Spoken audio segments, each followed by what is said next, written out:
I think I've covered everything. Treat your body well. That's important, you know. Where you know, a minimum of the right stuff. Get a bike that fits. It should be proper, not expensive necessarily, clothing, and learn how to be safe. Don't think that you're safe, just learn how to be safe. And that's whether what you ride, where you ride, when you ride. A guy I knew and a former client of mine in Mason City was just struck and killed Friday night on his bike. This is a guy that had some issues, nevertheless. Doesn't make it any less sad, but he just went blasting through a controlled intersection where he was supposed to stop. You know, late at night, no lights, dark clothes. Rick, you can't do that kind of stuff, okay? Now, I'm not going to tell people you should never run a stop sign, you should never run a red light, because I do it. But I'm not going to do something stupid. You know, it's like I always think, victimless crime, I look around, there's nobody coming. Am I going to set a bad example for people? Am I going to annoy people? No. You know, bikes don't trip the lights. There's the one on Cottage Grove in the bike lane that, as far as I know, is the only bicycle-friendly trip thing around. You get on that thing, and it's pretty certain that within about 15 seconds it's going to change. Everything else, they don't care. I'm not going to sit there waiting when, all right, that's another crusade. But just learn to be safe. Don't go out there if there's cars around that are going to hurt you. Yeah. Do you do stretches or anything before you go for a ride? Or was the question, should I? Yes. It's a good thing. Yeah, it's a good thing. And you should stretch afterwards. It's more important to stretch afterwards because that will help get the lactic acid out. It hurt. You know, it never hurts to stretch. You should. I've got dogs that are parked right now. They're stretching all the time. But yeah, it's a good thing. But it's more important to stretch afterwards because you don't want all that stuff to store up. But yeah, you should. I'm going to ride part of Rag Ride this year. It'll be my first time, and I hear all of the people complain about the first-time riders. So go ahead and tell me what I don't want to do. So I feel you don't want to put virgin on you anywhere. That's like a driver's sign. Okay. Okay. Here's the best bit of advice I can give to everybody. Stay out of traffic. You know, out of pace lines. Okay. Because we do it. We know what we're doing, and you know, and I love having people join us because I'll gap them off. You know, just like if they're dangerous, if they're good riders, that's fine. Stay away from them. Admire them because they're people who, for the most part, really know what they're doing. So look around. Never wear headphones ever. I don't care what it is. Never wear headphones. That's stupid. Watch it, enjoy it, drink a lot of water, whatever, and enjoy it.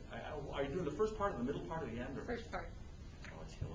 I know, there's 21,000 feet of climbing. Now, I realize when they do the tour, they don't count all the elevation changes, and on the Rag Ride they do. But that second day, even without the little century loop, it's over a mile of climbing. You know, and I know those hills. I'm looking forward to it. Thank God I'm not pulling my daughter until the next day. But those are some killer hills. So please don't be afraid to get off and walk. Okay. Oh, and this is something, how to ride the bike, and that's not one of my things to do. Keep it in the little gears. Make it so you pedal a lot. Okay. When I first started doing Rag Ride, I loved it. There were people walking all the time, and they'd have tape, and they'd be, oh my God. You don't see it so much. And I love it that it might happen again, just because it makes me feel good. I don't want to be one of those people. When you're going up and down hills, because you'll be on the hilly days, don't meander. Okay. It's like when you're tired, you'll be going up a hill, and you don't realize somebody else is just trying to go up. And then the same thing going down, only double, because it's more dangerous. If people start forgetting what they're doing and meandering, that's... One of the things I like to shout out is hold your swerve. You know, it's just, people don't realize that they're dangerous. That's why it's not good to ride on bike trails, because you've got, you know, and I love them. They're rookies, and that's fine. Everybody's a rookie until you're not, you know. But there's so much to learn. Watch people. Watch yourself. Do a compare and contrast, you know. But yeah, the hill stuff. I'd much rather go up than down. I mean, I like going down, but it's more fun going up. But be careful. Stop. Don't just stop. Never stop in the middle of the traffic. Because even in races, they do that stuff. People they'll sprint, and all of a sudden they'll sit up. That's when accidents happen. So, but don't freak out. But just gradually work your way over. Indicate. You want to say on your left, right, whatever. But you know, everybody can see that means you're going that way. You know, that means you're going that way. And never do it until you know it's okay. Because there's always somebody faster than you. other questions? Give me feedback. Have I covered anything? Has it been useful? Or? All right, cool. Collective, 617 Grand Avenue. We're open Saturdays 9 to noon, Fridays 10 to 2, and either Tuesday or Thursday. I think it's Tuesday by appointment, Thursday 3:30 to 7 or something like that.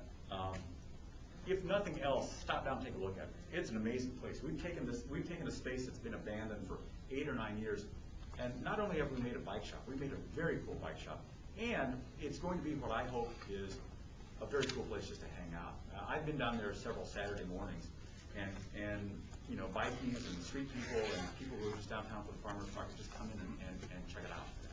We've got cool bikes. We've got nice, you know, used bikes. We've got bikes that are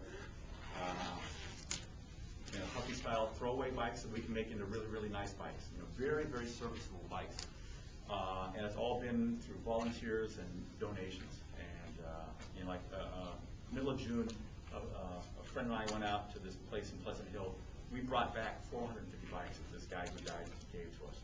Unbelievable. 2 weeks ago, a guy called me up. He'd been to Rasmussen's, and Rasmus gave him my cell number. This guy used to have a bike shop, and you know, his wife was tired of having him move all this stuff around. It was in his driveway at their new house in Aiken. He wasn't going in the house. So, you know, can I break it down now? $10,000 worth of new parts, new frames, new wheels, and the essentials that make a bike shop. Bins of parts he gave to us. Unbelievable stuff. Yeah, unbelievable stuff. Plus, we've had people, you know, architectural firms who have designed for us workbenches, and they've built 3. We've got 3 other benches that are waiting to be brought down. We're just waiting for our donated labor to finish installing a handicap-accessible shower and bathroom. It's unbelievable the stuff that people have done for us. And also, if you or individually or as a group want to kick in collectively $500, you can sponsor a workbench, because we've bought new Park tools and Sears Craftsman's tools, so that each of our benches, and we've got them, but we just need to pay for them. And $500 will cover each of them. We've got 3. One person, a friend of mine, wrote a check, and then 2 RAGBRAI teams have also written $500 checks to sponsor a bench. And then, you know, we'll have a little plaque saying this bench is sponsored by. So time, that's one thing that we need more of. You know, we need people to come out and volunteer. So if you're interested and you have skills, or if you're interested and you want to pick up skills, that's what we're doing. Because not only do we teach kids how to work on bikes, we teach grown-ups how to work on bikes. And women, I thought it'd be going by now. We're going to have ladies' nights on whatever, Wednesday night, something like that, maybe once or twice a month. The curriculum is up to you guys, whether it's riding, whether it's wrenching, whether it's whatever. You know, it'll be a program set up by you guys. So definitely check it out. We don't have a website yet, but all you have to do is do a Google search or a Yahoo search if you want to, but for Bike Collective, and you'll get the contact information. Probably be my email address, but eventually the website will go up and it'll be there. But I'm telling you that it's going to be the resource that I want it to be, which I'm real excited about. It's just a resource for 2-wheel change, I think I call it. So anyway, so that's it. Any more questions? I mean, I can yak. I did at the race. I was the announcer at the Criterion in Clear Lake Sunday, and I talked from 2 o'clock until 9 o'clock. Thanks for coming. I appreciate that. Thank you.